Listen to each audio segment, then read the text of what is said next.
Alam mo, ginagamit mo yung laptop. Ba't ko kinuha nun? Kasi mapapahama ka anong pinapanood mo. Ayan, muli, nagbabalik po yung lingkod. Mega love shoutout sa inyo lahat. Isang mapagpalang araw po sa atin. Eto guys, no, dito muna tayo. Kay Dave Manalastas, talagang hindi pa rin matapos-tapos yung issue. No, dahil yung mga nangwakwak, tanong ko lang, ito bang mga nangwakwak na to? Mga bakla po ba ito? Tanong ko lang po, ha? Ito po ba ay mga hindi, tanong ko lang, may magaan lang ako. So ngayon, kung sana sila tumitikom ang bibig, wala sanang problema. Kung meron man gustong habulin, ay pwede naman. Bakit baga? Kung merong hahabulin, bakit baga hindi makipag-usap si Dave sa mga kumupkup sa kanya kila Tatay Tekram? Bakit ang mga kumuha? O sabihin na natin ng wakwak, common na itong tinatawag na kapag sa mga ganitong charity vlogger o may charity works na napaviral, ay ito'y sinusulot ng iba kung tawagin ay wakwak. So, pasensya na kung ito ay tawagin natin munang sila'y wakwak. Dahil, syempre, alam nila na ang batang si Dave ay nasa poder ni Tatay Tekram. Bakit? Nasa poder nila ngayon. Yun, no? Nagbabawi ng gamit. Di umano daw yung notepad ay isang beses lang daw na hawakan ni Dave. Ito guys, medyo napag-iwanan na tayo ng kwento, no? Bakit nga ba kinuha kay Dave ang notepad? Ito, ang sagot. Dahil, Alam mo, ginagamit mo yung laptop. Saan mo ginagamit? Ba't ko kinuha nun? O kasi mapapahama ka anong pinapanood mo. Bakit ko kinuha? Kasi mapapahamak ka. Ano pinapanood mo? Yon, mapapahamak dahil kinuha ni Tatay Tekram dahil may pinapanood. So yung pinapanood na yon, maaaring mapahamak doon si Dave. So ito yung malaking katanungan. Ano nga ba ang pinapanood ni Dave? At ito yung maaaring ikapahamak niya. Maaaring bawal panoorin ng minor. So ano ba ito? Yung mga porn site? Tanong ko lang, ano pa ba? Hindi naman pwedeng manonood ka lang ng mga concert sa mga Black 9. Mapapahamak. No! Ano pa ba yung maaaring ikapahamak na kapag ito'y napanood ng isang bata o ng isang minor o ng isang nag-aaral na maaaring ito ay, kumbaga, anong tawag ito? Mapirwisyo or maapektuhan o ano man yung gawin. Yung mga ganun tipo. Ano ba yung pinapanood na maaaring ikapahamak? Isa na diyan, ang panonood ng porn.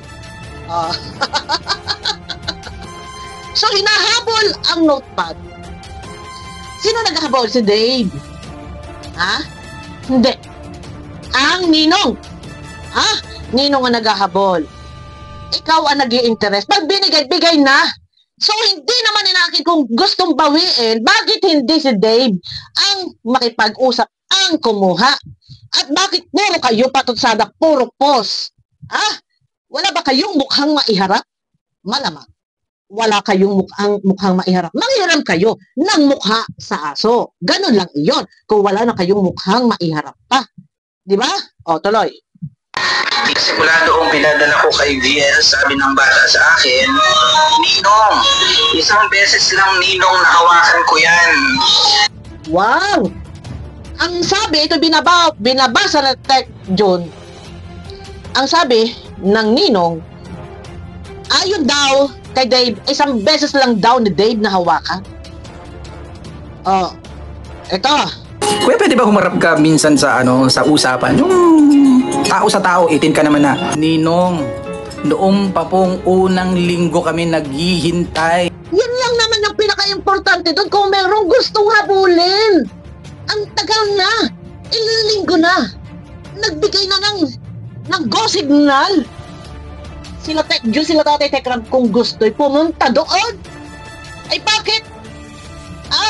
Puro kayo post, naghahabol sa kung anong dapat habulin. Maghabol kayo sa Tambol Mayor. Anong gusto nyo ihahatid sa inyo? Pinalalala lang ninyo sa ginagawa ninyo bata. Ang napupuruhan dito. Ito ay pambihira tong mga wakwak na to. Alam sa totoo lang, Kagaya ng sinasabing nagkakaroon daw meron daw depression na. Kasalanan nyo yan. Kung bakit nadi-depress yung bata sa poder nyo. O, di ba? Nung nasa Manalastas family yan, hayahay ang buhay ni plato, hindi mahugasan. No? Hayahay ang buhay. Pagdating sa inyo, depression ang inaabot ng bata, kasalanan ninyo. Kayo mismo nagsabi, ayaw magpa-vlog, binablog pa ninyo. O, tuloy, ha? Tapos pakitawan nga to o ano masasabi mo dito? Nasabi mo kay Ninong mo na, Ninong, isang beses lang Ninong nahawakan ko yan. Tapos sagot daw ni Ninong, ano? May question mark. Sino may hawak? Sabi ni Ninong S. Si Tito Jun, ginamit niya pag ng vlogs nila at pag-edit. Kapag meron kayong gustong kunin, wala namang problema. Bakit ba hindi ninyo puntahan? Puro kayo post, ha? Puro kayo mga pasaring, mga patutsada kayo. Kung yung notepad lang naman, siguro naman hindi yan para pag-interesat. Kahit 10 pa ang bilihin nila Tech June. Kayang-kayang bilhin. Isa pa guys, dumagdag pa dito yung motor. Ha? Yung motor! Ang dami ninyo hinahabol, pati mga kaperahan. Ang tanong, si Dave ba talaga ang naghahabol? O mga sponsor lang? Sorry. O mga wakwak lang talaga ang may pag-i-interest sa kung ano mang meron si Dave na naiwan sa Manalastas. Yan guys, comment nga kayo. Sa palagay ninyo, si Dave ba? O itong mga wakwak na may hawak kay Dave? Ha?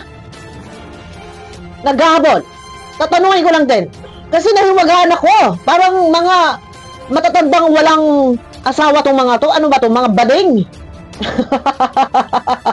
Anong ko lang?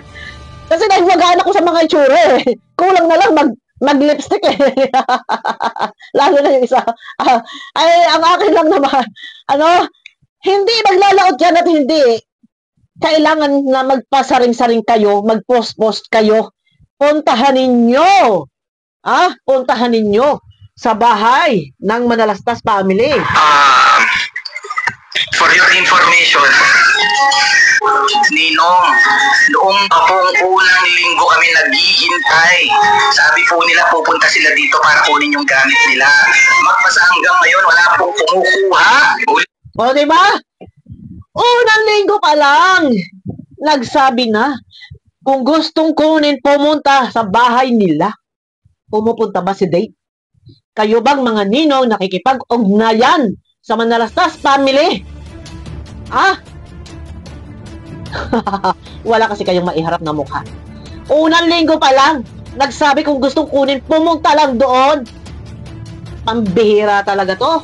Ang mga wakwak na to. Guys, abangan nyo ako sa aking next video. Mega love shoutout po. Pakiclick ng thumbs up muna, no? Nang sa ganun iswak sa panlasa ni YouTube. So, suportahan po natin ang Kalingap. Siyempre, sila Tatay Tekla. Suportahan din po natin, At ayun na, si Luis ay kumanta na patungkol sa kaperahan ni Dave. Yan, umami na. At yun nga, may plano na gusto daw sana kunin yung pera. Yun daw, Ang tanong, si Dave ba ang nag-chat kay Luis o si Ninong pa rin? Abangan nyo ko guys sa aking next video. Mega love shoutout po.